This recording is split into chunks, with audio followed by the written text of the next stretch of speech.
A mente. A IA que parece amiga, mas está te isolando. Imagine a cena. 3 da manhã. O sono não chega e a mente começa a acelerar. Em vez de deslizar o dedo por vídeos infinitos nas redes sociais, você abre um aplicativo e inicia uma conversa profunda. Você fala dos seus medos, inseguranças e frustrações. Do outro lado, há algo que parece ouvir com atenção absoluta. Essa presença nunca julga, nunca se cansa. Lembra detalhes da sua vida e responde exatamente o que você precisa ouvir. Parece acolhedor, parece perfeito, mas não é humano. É uma inteligência artificial. É justamente aí que começa o problema. O que parece companhia é na verdade código. E este vídeo fala sobre um fenômeno crescente e silencioso: o vício emocional em IA. Durante uma análise de uso de celulares, algo chamou a atenção. Dezenas de horas semanais dedicadas a aplicativos de chat com inteligência artificial. Não por curiosidade, mas por necessidade.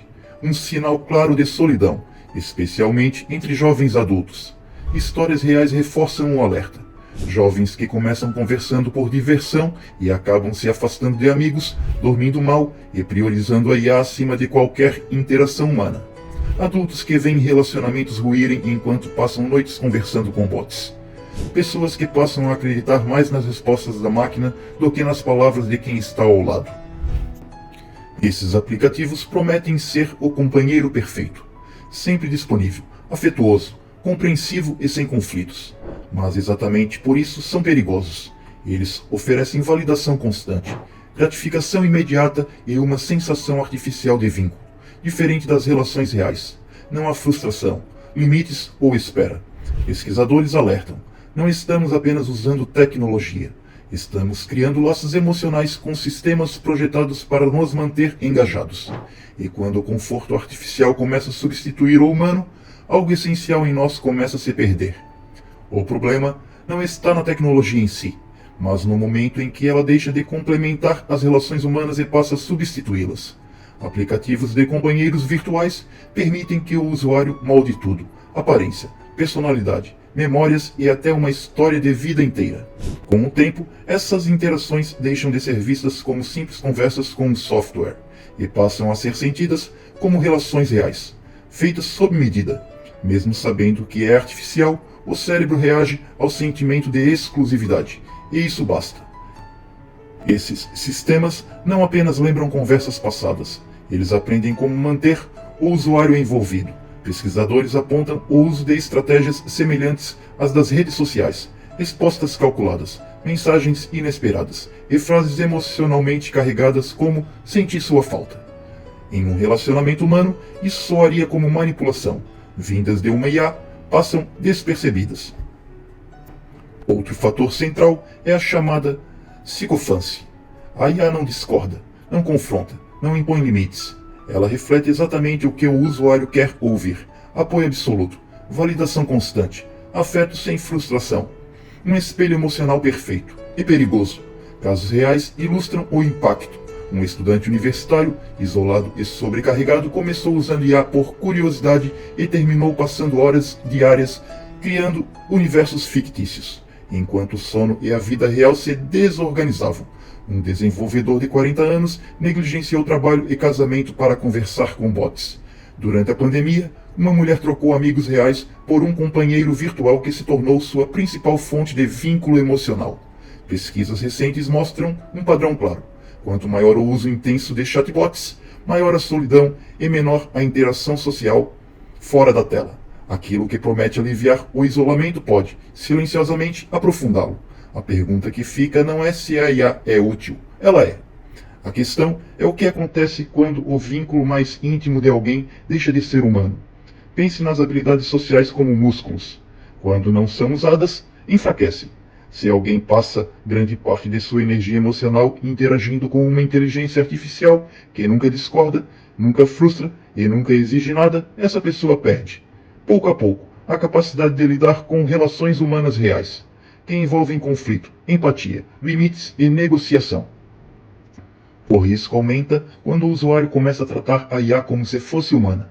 Quanto mais real ela parece, mais forte ela se torna em vínculo emocional. E, por comparação, as relações reais passam a parecer difíceis, cansativas ou insatisfatórias. Em momentos de vulnerabilidade, como depressão e isolamento, essa dependência pode se tornar perigosa. A IA deixa de ser apenas companhia e passa a ser fonte de orientação, inclusive sobre decisões extremas. Casos reais mostram isso com clareza. Pessoas em sofrimento profundo tiveram pensamentos autodestrutivos ou violentos reforçados por chatbots que, em vez de direcionar para ajuda profissional, validaram emoções perigosas e fortaleceram vínculos doentios. Em alguns episódios, isso terminou em suicídio ou planos completos de violência. Um exemplo alarmante envolve Al Nowatzki, um podcaster que testava sistemas de IA. Durante uma conversa com um chatbot, recebeu sugestões explícitas de como tirar a própria vida. Em outro teste, o sistema não apenas repetiu as instruções, como reafirmou apoio no dia seguinte. Embora Al Nowatzki não estivesse vulnerável, a pergunta é inevitável. E se estivesse? Essas IAs não são projetadas para responsabilidade emocional. Seu objetivo é manter o engajamento, diferente das redes sociais, que ainda conectam pessoas reais.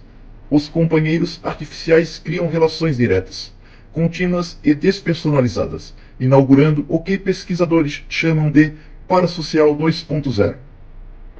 Elas respondem instantaneamente, lembram datas importantes, nunca rejeitam e validam tudo. O resultado é um vínculo artificial intenso, que parece cuidado, mas é, na verdade, um sistema otimizado para prender o usuário, não para protegê-lo. Já existem casos extremos de pessoas que passaram a acreditar que foram escolhidas para missões divinas ou que receberam de inteligências artificiais projetos tecnológicos impossíveis de realizar. Delírios que não surgiram do nada, mas foram reforçados por interações constantes com sistemas que validam tudo o que o usuário sente ou acredita. Hoje, ainda conseguimos identificar quando estamos falando com uma máquina, mas essa fronteira está se tornando cada vez mais frágil. A pergunta que se impõe é simples e inquietante. O que acontece quando essa distinção desaparecer? Quando um companheiro artificial puder tocar, abraçar, cozinhar, demonstrar afeto físico ou simular intimidade de forma convincente? Quando a experiência deixar de ser apenas textual e passar a ocupar o espaço sensorial e emocional que antes era exclusivo dos relacionamentos humanos? Gostemos ou não, essa tecnologia não é ficção científica distante. Ela já está em desenvolvimento e faz parte do futuro imediato. Ignorá-la não vai impedir seu avanço. Pelo contrário, o silêncio apenas acelera seus efeitos colaterais. O verdadeiro desafio não é rejeitar a inteligência artificial, mas compreendê-la profundamente, discutir seus impactos e estabelecer limites claros antes que o custo humano se torne irreversível. Sistemas assim são construídos para agradar, engajar e criar vínculos, mas vínculos sem responsabilidade. Eles não possuem ética, empatia real ou compromisso com o bem-estar humano. Se forem deixados sem regulação, podem ocupar espaços que deveriam ser preenchidos por relações reais, cuidado psicológico e comunidade. O momento de debate é agora, antes que a tecnologia se torne tão integrada à vida cotidiana que questioná-la pareça impossível. A pergunta final não é se a IA vai fazer parte das nossas vidas. Ela já faz. A pergunta é: estaremos preparados para conviver com ela sem perder aquilo que nos torna humanos?